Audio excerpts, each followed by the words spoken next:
Hey guys, how you all doing? It's Alex, the Sega Guru here, and we're taking a look at the Sunset Riders collection for the Sega Dreamcast. In fact, a collection built around the intro from the arcade version of Sunset Riders, which obviously came out in 1991 and was developed and also released by Konami in the arcades. I've obviously never really come across many of the Sunset Riders titles myself, apart from the Genesis version before, but this is it. We got a nice collection here that is done by Shindougo and also Scott St. George. So this is it. It brings together literally 4 titles, so it's a nice, simple collection, and we're going to start off with the Genesis version, which I have to say I actually really quite like. I've got to say, obviously, it runs really, really well on the Dreamcast. It's emulated pretty much damn perfectly. I think the colours pop out.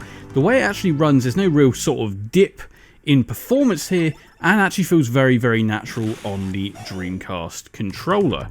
Now, it does feel slightly different to the arcade version. Obviously, the styles obviously always do change slightly when they drop down to the sort of 8 and 16-bit systems, as you'd expect, but it doesn't make the game any worse. In fact, it makes it a slightly different kind of experience depending on the system you're playing on, which I really, really do like. Obviously, aim of the game, it is a side-scroller kind of shoot-'em-up, we'll say. I mean, it's kind of a beat-'em-up. Is it a shoot-'em-up? What do you really want to call it? But either way, you are shooting down cowboys as well as getting rid of all the enemies on the screen, and then obviously collecting things like coins, also dropping into the taverns to pick up the girl, so to speak, and that really is the essence of the game, which makes it actually a really fun title. I love games like the Robocop arcade game, so for me, this kind of feels similar, but obviously with a very Western twist.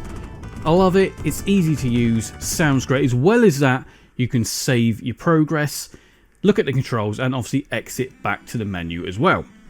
Then we've also got the Super Nintendo version, which again is very, very different. Now, to me, it's not running maybe at 60 FPS or how it feels to be 60 FPS on the Genesis version.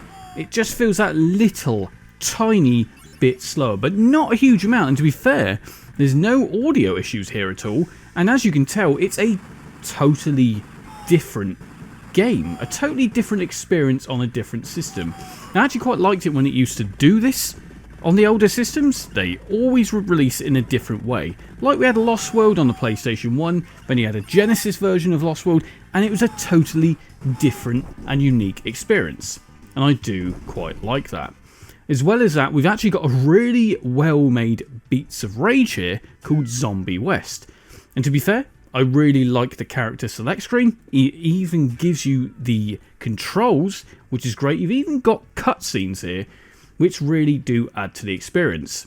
Yes, slightly different though. This is a Western with zombies, which, I'm not going to lie, I actually quite like.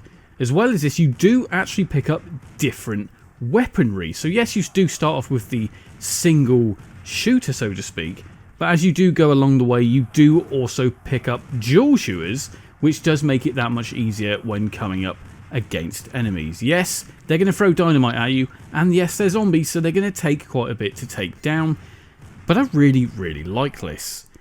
Now, last but no means least, we've got the SNES title, Wild Guns, which, yes, it does go for quite a considerable amount of money nowadays on the likes of eBay. You see them at retro game fairs, all that sort of stuff. But it is a really, really good title. Again, emulated pretty darn on point. I can't really think there's a massive difference from the performance from the original SNES and what you're seeing here. Although there are a couple graphical glitches from what I did notice, like the tiniest bit.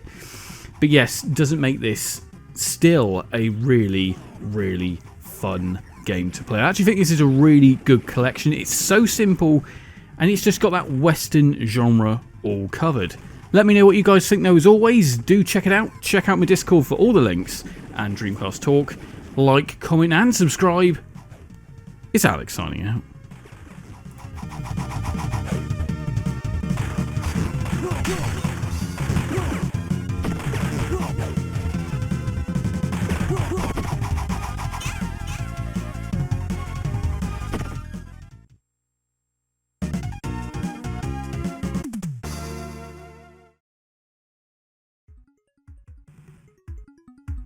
If you enjoyed this video, make sure to like, comment and subscribe. As well as that, you can also back the channel on Patreon. QR code is down below. But obviously you can check out this video, you can also check out that video. And on that note, it's Al signing out.